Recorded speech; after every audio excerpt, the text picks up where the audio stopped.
Hey y'all, it's Hunter Elliott, rangehot.com. Hope y'all are doing well. I am wrapping up the review on the little Kel-Tec P-32 pocket pistol chambered in 32 automatic. First thing I want to show you is the 7-round detachable box magazine is out. Little chamber's clear, so the gun is safe to talk about.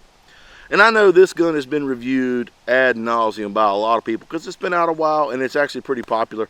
I've got a couple friends of mine that carry these on a daily basis. My primary reason for initially getting this little pistol was to do a ballistics test in 32 auto, which I did and published over on rangehot.com. So if you're curious about how the 32 auto will stack up defensively speaking with some defensive and ball rounds out of a couple different barrel lengths, you can find that ballistics test on rangehot.com. Suffice to say that with the correct ammunition choice, the little 32 auto didn't do terrible. Shot placement's always key. Make sure you pick the correct ammo and you would at least be, well, as my buddy would say, better off than just using harsh words. And we got about 350 rounds all total through this little Kel-Tec. Absolutely not a single malfunction with this pistol. And even the cool thing about it, which you don't see on a lot of pocket guns, is when you run the mag dry, it did reliably lock the slide to the rear. Now Kel-Tec only sends one magazine with the pistol, and if you were going to carry this, I always am a huge proponent of carrying at least 1 or 2 spare mags with you. So at least it's a good indication where, God forbid, if you had to pull this little pocket gun and defend yourself with it, if you did run the magazine dry in the heat of the moment and weren't really paying close attention to the bullet counting, which not a lot of us buy into to begin with, then at least the little gun goes, hey man, I'm out of ammo, we need to do something different. The little shrouded hammer doesn't really serve any purpose. It does not have what they call second strike capability, which I don't buy into anyway, because if you hit the go button and the round is dead, or you got a bad primer, instead of spending a lot of time trying to make that thing work, hey, get that bad round out and go ahead and go back to work. What is the advantage of carrying this little pistol over, say, a 380? I don't know if there's a whole lot of advantage. The 380 definitely has an advantage, ballistically speaking, for sure.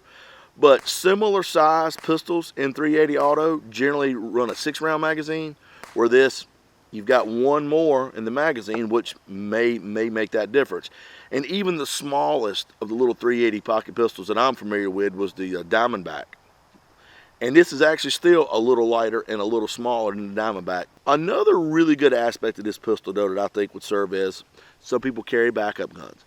I'm not going to get into the theory if it's a good idea or a bad idea, because everybody's got their opinion. But a lot of people tend to carry a primary carry gun, and then they'll have a little backup pistol in case their primary gun goes down, or they run out of ammo, or, you know, there's a myriad of reasons that you could consider carrying a second pistol, same as carrying a spare magazine. A couple of the features we can go over real quick. Top to bottom, sights, well, they're what you expect, very minimalistic. Though they provided enough area to get a what I would call a reasonable sight picture, they're not perfect. But here again, let's fall back to what the gun was designed for. They do the job that they're meant to do. They also do not offer a large profile that could be a problem snagging the gun when pulling it from your pocket holster or such as that. They do have some little cocking serrations here at the rear of the slide, which I'm thankful for, because it does have a dual recoil spring type setup, so it takes a little bit of effort to rack that slide and cock that hammer. It's not unreasonable, but you'll be thankful for those serrations. Coming down here to the rear, the trigger is just a double action only, breaking kind of mushy at about 7.5 pounds, but it is that long revolver-like double action trigger that serves as your safety. The magazine release is where you expect it to be and worked well. When you mash the magazine release, it actually gets that magazine out in a hurry, so if you were carrying a spare and decided to change mags, more likely you're not going to have to dig that magazine out when you're trying to get it out of the gun.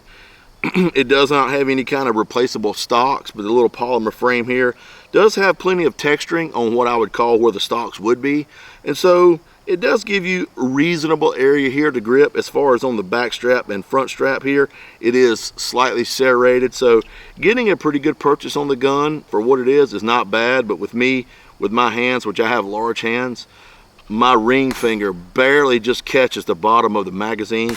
So I wouldn't mind if Kel-Tec introduced a magazine maybe that, even if it wasn't extended a little bit, at least had like a little pinky slot here to where you could get a little bit more hand on it. And then you do have a little bit of what I would call a beaver tail, allows you to get some of your meat behind the gun. Any of these little pocket guns like this, the little mouse guns as people call them, They are designed for a very specific purpose, and if you don't try to get out of the realm of what these guns were designed to do, then you'll be okay when you start trying to push the envelope, and you may get yourself in a little bit of trouble. A little nub of a pin here, you just got to get some kind of a flathead screwdriver or something like that, and it takes a little bit, and you pop that out, the pin comes out completely. It is not captive, and then the slide comes off, recoil spring, barrel.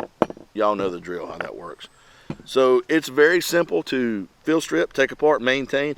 I really appreciate y'all stopping by rangehot.com, reading the articles, watching the videos, posting comments, feedback, good and bad. I always appreciate that. I'm striving to make these articles and videos better and better, so y'all will kind of keep coming back and watching and reading, so I appreciate that. If you got any questions about it, jump over to rangehot.com, read the article. Anything past that, feel free to reach out to me. You can find me on Facebook, Instagram, YouTube, Twitter, Pinterest. You know, we do the social media gamut. I want you to take care of yourselves and each other, and I look forward to seeing y'all at the range.